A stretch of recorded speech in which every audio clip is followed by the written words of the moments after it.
Hello, so this week's virtual library lesson is all about the parts of a book.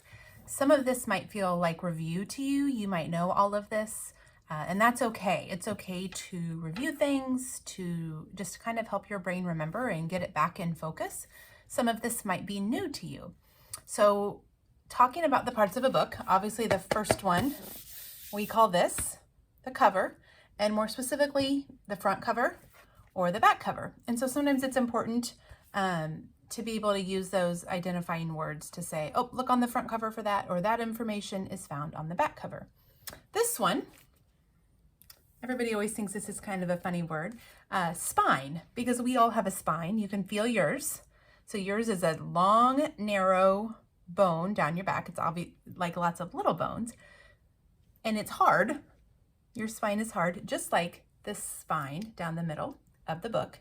And it's kind of what holds the pages together.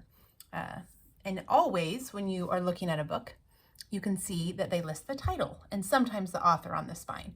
So the spine is very important to know. And then to get even more detailed, I want you to think in your head, what is this part of the book called? It's called the title.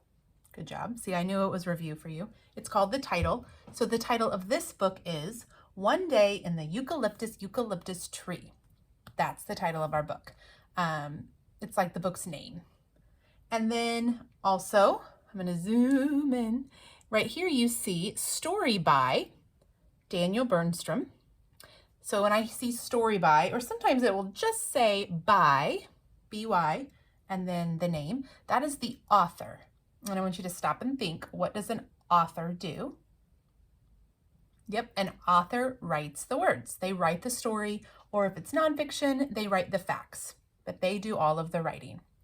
And they have to go through a lot of editing and making sure that the story is just perfect. Then we're gonna zoom in again. And down here it says, Pictures by Brendan Wenzel. Sometimes it will say illustrated by. Either way, pictures by or illustrated by means that that is the illustrator. Think in your head, what does an illustrator do? They make the pictures. So they have lots of different techniques. Sometimes they use a computer, sometimes it's collage like Eric Carle, sometimes it's painted, but the illustrator is the one that creates the pictures. Now sometimes this one has a different author and illustrator, so a different person did both. Sometimes you'll see in a book, it just has one name on the cover.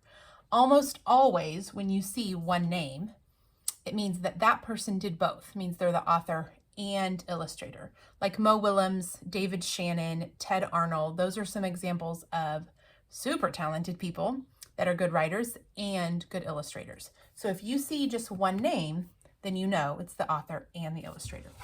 All right, so that is kind of the basics. Now I'm going to take it a step further.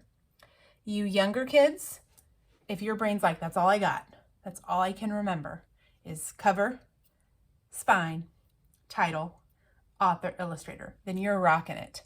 But you know what? Sometimes it's fun to challenge ourselves. So we're going to learn two more parts of the book that I have to open the book up for. So the parts I'm going to teach you next cannot be found on the cover. You have to open up to the title page.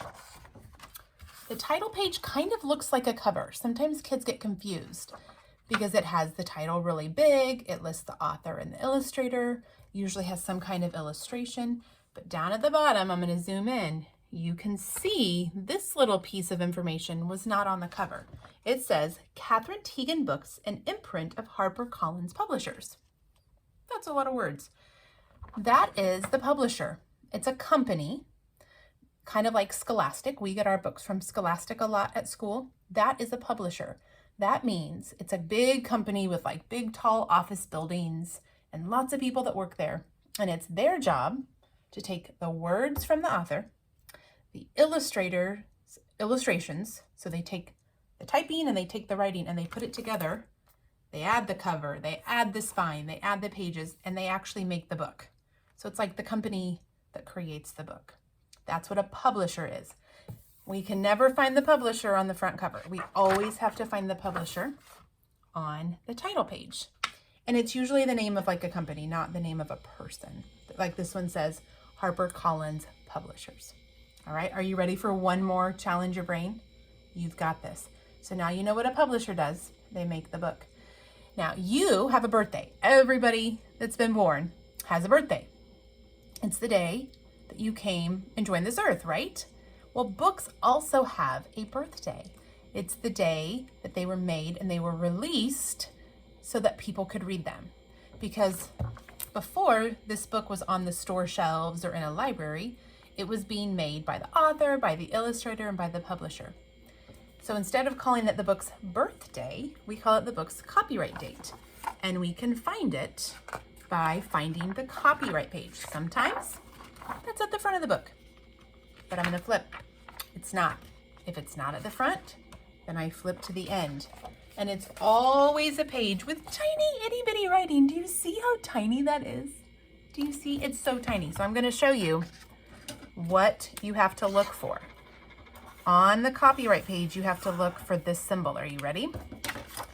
This is the symbol we're looking for. A C with a circle around it means copyright. So I could look for that symbol. When I find it, it will tell me when this book was made. So I'm looking, oh, I found it. I'm gonna see if I can zoom in really close. It says copyright 2016. So that means this book was made 4 years ago. And that's useful to know if a book is a new book or if a book is an older book. And you can always look when you check out a book at the library or have a book in your house. Every book has one. So maybe when this video is over, I want you to go find a book, open up to the copyright page, either at the front or the back, and see if you can find that C with a circle and find that book's copyright date. That would be pretty cool. All right. Hope you enjoyed learning about the parts of a book, and now I have a little activity for you to do in Google Classroom to test your knowledge. You can always rewatch the video if you need to. Bye. Have a great day.